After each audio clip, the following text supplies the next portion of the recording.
more can you tell us about Harden's decision? Hey, Christine, this is probably going to go down to the wire, 5 p.m. Eastern today. If James Harden were to opt in on this $35.5 million, he is eligible to be traded right away. And so certainly that would be part of the dynamic. And then opting out, which I think was his expectation last year when he did this 1+1 deal, it puts him in free agency and it gives him the ability then to negotiate a longer-term deal with Philly or go out in the marketplace, which is lean right now. And so I think for James Harden, the conversation is around in his mind, what kind of a commitment is Philly going to make to him in free agency? How many guaranteed years? I think he's looking at max money or close to max money in however many years he has on his deal, but how many fully guaranteed years are the Sixers going to be willing to offer him in free agency? He has to weigh all those things. 5 p.m. Eastern deadline today. Harden is 34 in August, which, as you know, in the association is old. Last season, he became the second oldest player to average 20 points and 10 assists per game in a single season. The other old guy, that is LeBron James. Woj, hang tight. We like those old guys, don't we, Bobby Marks, our NBA front office insider. As the Sixers await on the decision from James Harden, I mean, that's going to take care of itself, depending on what he decides. What about other priorities facing this franchise? New head coach Nick Nurse as free agency approaches. Well, we have right now Harden salary, that 35.5. That's the player option. We have him right penciled in right now. As you can see, they're already over the projected salary cap here. They're even close to the $165 million luxury tax. That number likely is going to be probably a little bit higher, certainly if he opts out and then re-signs here. And really, from Philadelphia's perspective, they have the veteran minimum exception, and then it's for players like, Paul Reed on here, as far as to go out and sign, as far as bringing one of their own players back. So their options are very limited with Harden. Now, this is what we're going to do. We're going to pull him out. Now they have a little bit of cap space, likely only the non-tax mid-level at $12.4 million.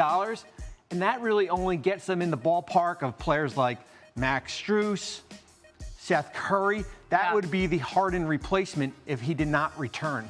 Okay, so let's go ahead with that potential situation with him opting out and not coming back to Philadelphia. It's so interesting because the Houston Rockets have once again been mentioned as a potential suitor for James Harden. Again, he spent 8 years there, 3-time scoring champ, MVP when he was there. And you actually think Houston, that franchise, is the key to the beginning of free agency? Why? They're the leader in the clubhouse when you look at cap space for the Rockets here. They've got to go out and spend 90% of the salary cap this year, which is about $122 million. So $64 million in room. They've got to spend at least $50 million of that by the first day of the regular season. Okay. They're mandated. That's part of the new collective bargaining agreement. And I just look at it, Fred VanVleet basically sets free agency in motion here, because what happens if VanVleet goes to Houston? That takes a Harden destination off the board and basically forces him back to Philadelphia. Oh, goodness, the dominoes. This is why he's not sleeping at all this time of year. By the way, what a fascinating situation for former Celtics, new Rockets head coach Ime Udoka. I mean, a lot of things could happen in his first season in Houston. And again, the Rockets trying to get back in it. They haven't made the playoffs since Harden was there in 2020. Please don't go anywhere. Stand by, Bobby. Christine? Here are some notable players who could be free agents heading into next season. And boy, there are some good options. Draymond Green, Khris Middleton, and Fred VanVleet are among those to be unrestricted free agents after declining their player options for 2023-24. And Middleton won't be the only Bucks player who will be up for grabs, as Brook Lopez is also a free agent. We got Woj back with us. Let's focus on the Bucks. So I mentioned Middleton and Lopez, who are two of Milwaukee's 9 unrestricted free agents. GM John Horst said they want to bring back both guys. What are you hearing? Christine, Bobby mentioned that cap space in Houston, as much as $64 million. That's the biggest threat for the Bucks, especially with Brook Lopez. They are in the market for a center in Houston. They are willing to pay. Brook Lopez has been a huge part of the success they've had in Milwaukee. And when you're trying to continue to build around Giannis Antetokounmpo, Brook Lopez is crucial to that. But I think for Khris Middleton, there's an expectation when free agency opens that he and the Bucks will get back at the table and be able to work on a new long-term deal. But there's a lot of concern about Brook Lopez and the potential for Houston to put a big offer in front of him. Middleton played only 33 games last season due to injuries, while Lopez finished with a league-high 193 blocks. Woj also not sleeping, so thanks for joining us here on SportsCenter. Sage. Bobby, this is such a fascinating situation in Milwaukee, just 2 years removed from winning a championship. And when you look at Lopez and when you look at, who's the other one? Khris Middleton. Yeah. Thank you. I mean, they are kind of nothing, especially without Middleton that championship year, right? So with that said, how should they approach this free agency? They're both priorities here. Yeah. This is how the salary cap works. Right now, it looks like there's $14 million in cap space. However, how the league looks at it, Middleton and Lopez have a cap hold. It's almost like your checking account, right? You can't send out a check if you don't have any money in your account here, and that is holding against it. So they have to make a decision on Middleton and Lopez.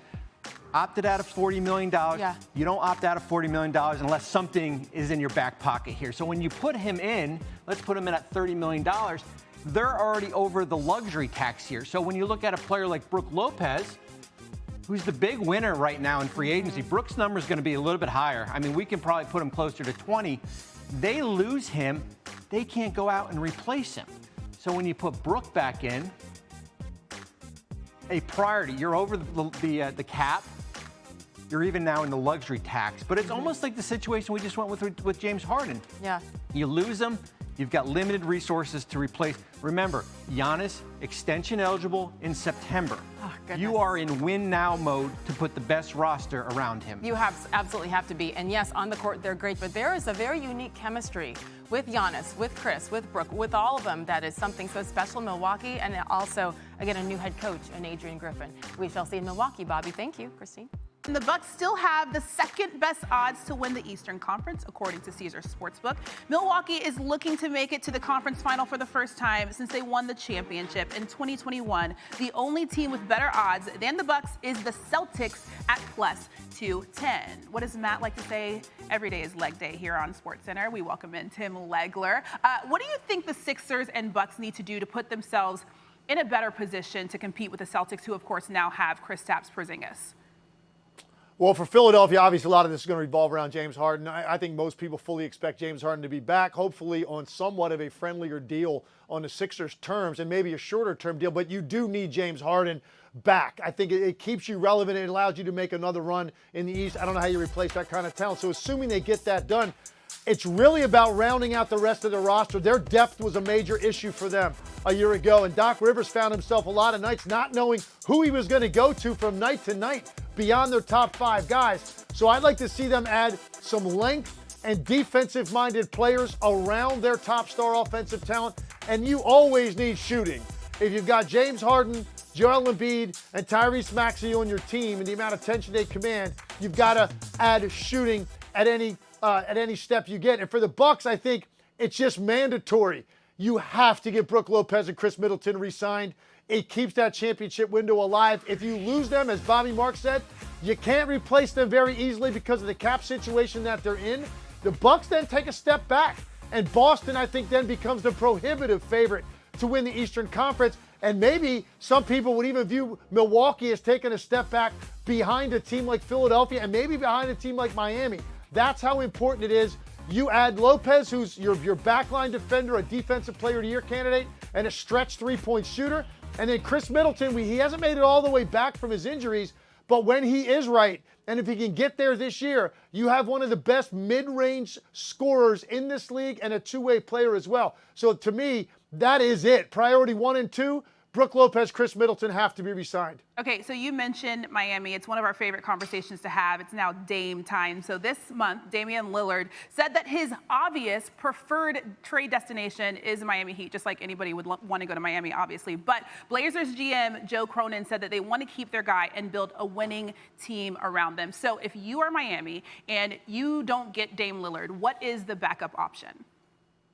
Well, here's your offseason if you're the Heat and you don't get involved in the Damian Lillard sweepstakes. First and foremost, be grateful you get Tyler Hero back. A healthy Tyler Hero a year ago makes a big difference for the Miami Heat. He's their second most creative offensive player. You're going to have to re-sign Gabe Vincent. I think that's critical. But now you look at some of the guys on their roster that they may like to move on from.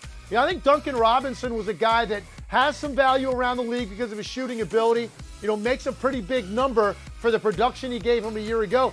The problem with moving on from Duncan Robinson and creating some cap space there potentially is you might lose Max Strus.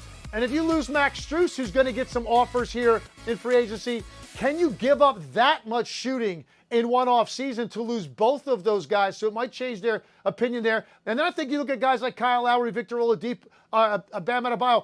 Victor Oladipo. Do you move on from those guys? Some veteran guys that are now probably at the end of their careers and figure out a way to create some money to go out and supplement your team around Jimmy Butler and Bam Adebayo, because I think that core of those two guys is still going to keep you relevant in the East. But if Damian Lillard paired with those two guys makes you the favorite in the East. That's what makes this so interesting. It would definitely be fun to watch Dame in Miami, that whole Miami Heat culture, and see how he matches with that.